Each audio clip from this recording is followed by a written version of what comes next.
Last week, Senate Minority Leader Mitch McConnell proudly announced that sending billions of dollars to Ukraine was the #1 priority for Republicans, during a press conference in which he celebrated passing a massive $1.7 trillion spending package. The longtime GOP figurehead was one of the central players responsible for engineering the disastrous 2022 midterms, after redirecting crucial campaign funds away from promising candidates like Blake Masters in Arizona because he was not content to parrot tired establishment talking points. The Republican base has understood for a long time that McConnell is a disgrace, but despite Mitch's betrayal of GOP voters at every opportunity, he sits comfortably ensconced in his position of power.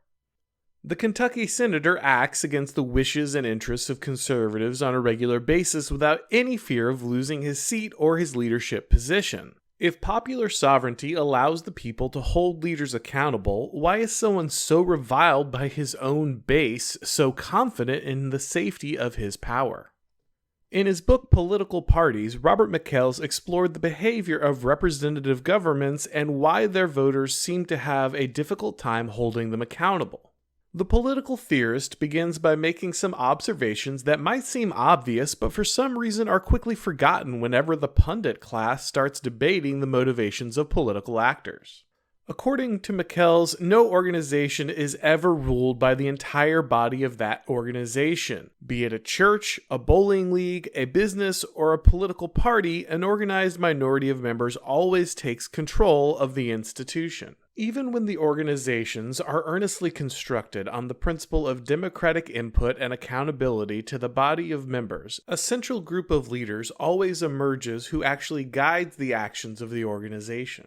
The natural fact of leadership is not itself an indictment of democracy. The emergence of a leadership class is a universal feature of human endeavor, and the Founding Fathers were not blind to this fact. They organized the Republic around representative and not direct democracy, understanding that in a nation the size of the United States, it was impossible to run the government without a set of leaders who, at least for a time, dedicate their attention to operating the state in the interests of the people. If over time, however, as the franchise expands and the democratic influence over the Republic increases, the interests of the leadership class becomes less and not more aligned with the interests of the average voter, then the feasibility of popular sovereignty may be called into question. If the democratic process inevitably leads to the installation of a leadership class completely insulated from the consequences of that process, is democracy even possible? As Michels studied socialist worker parties in Europe, the major democratic force of his time, he noticed a consistent pattern emerging. Average laborers with a gift for oration were consistently elevated by their fellow working-class party members to speak and organize on behalf of the collective. These trade union organizers often had humble backgrounds and genuine interests aligned with those who elevated them.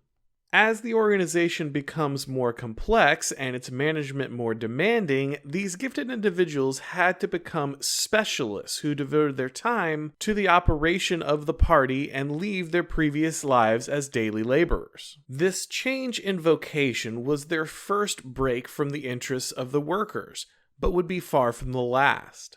These professional representatives quickly discovered that they could not achieve the ends their constituents demanded with the meager power they had, so the acquisition of additional power became the new goal. The interest of gaining more power was often at odds with the immediate interest of their constituents, but it could be justified because in the long term, the purpose of acquiring power was ultimately to deliver on the promises leadership had made to party members. The more expertise and power the representatives acquired, the more indispensable they seemed to be to the ends of the party, even as their own interests diverged more and more radically from those of the people they theoretically served. According to Michels, quote, "The democratic masses are thus compelled to submit to a restriction of their own wills when they are forced to give their leaders an authority which is in the long run destructive to the very principle of democracy. The leader's principal source of power is found in their indispensability. One who is indispensable has in his power all the lords and masters of the earth." The history of the working class parties continually furnishes instances in which the leader has been in flagrant contradiction with the fundamental principles of the movement, but in which the rank and file have not been able to make up their minds to draw the logical consequences of this conflict, because they feel that they cannot get along without the leader, and cannot dispense with the qualities he has acquired in virtue of the very position to which they have themselves elevated him, and because they do not see their way to find an adequate substitute. Numerous are the parliamentary orators and trade union leaders who are in opposition to the rank and file at once theoretically and practically, and who nonetheless continue to think and act tranquilly on behalf of the rank and file." End quote.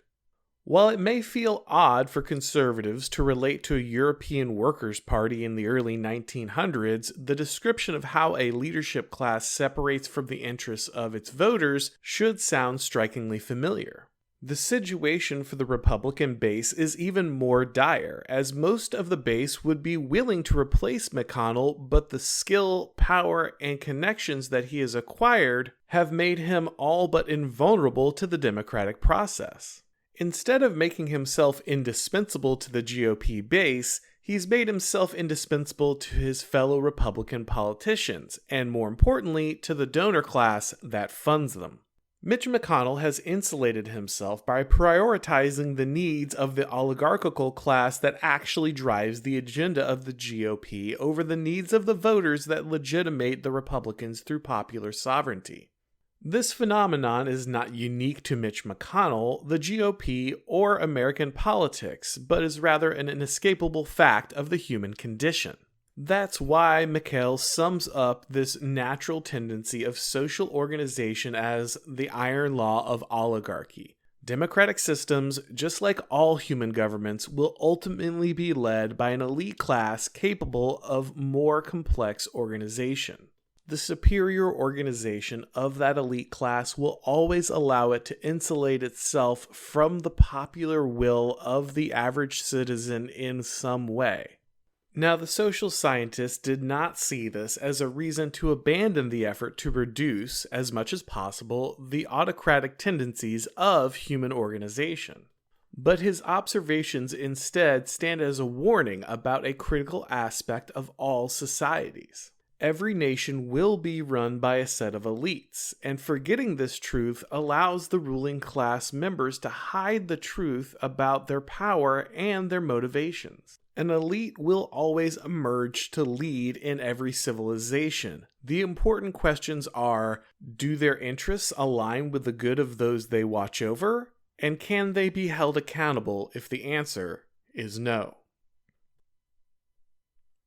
Thanks for watching, guys. If you enjoyed this video, go ahead and click like. If this is your first time on the channel, it's a great time to go ahead and subscribe. This video is based on a piece that first appeared on The Blaze. If you want to go ahead and read my articles as soon as they come out, you should check out The Blaze. You can also go ahead and subscribe to my Substack, The Total State, which will alert you whenever I write an article and will allow you to read my rough draft chapters for my upcoming book that I kind of release whenever they're done. A new one should be coming out in the next week or two.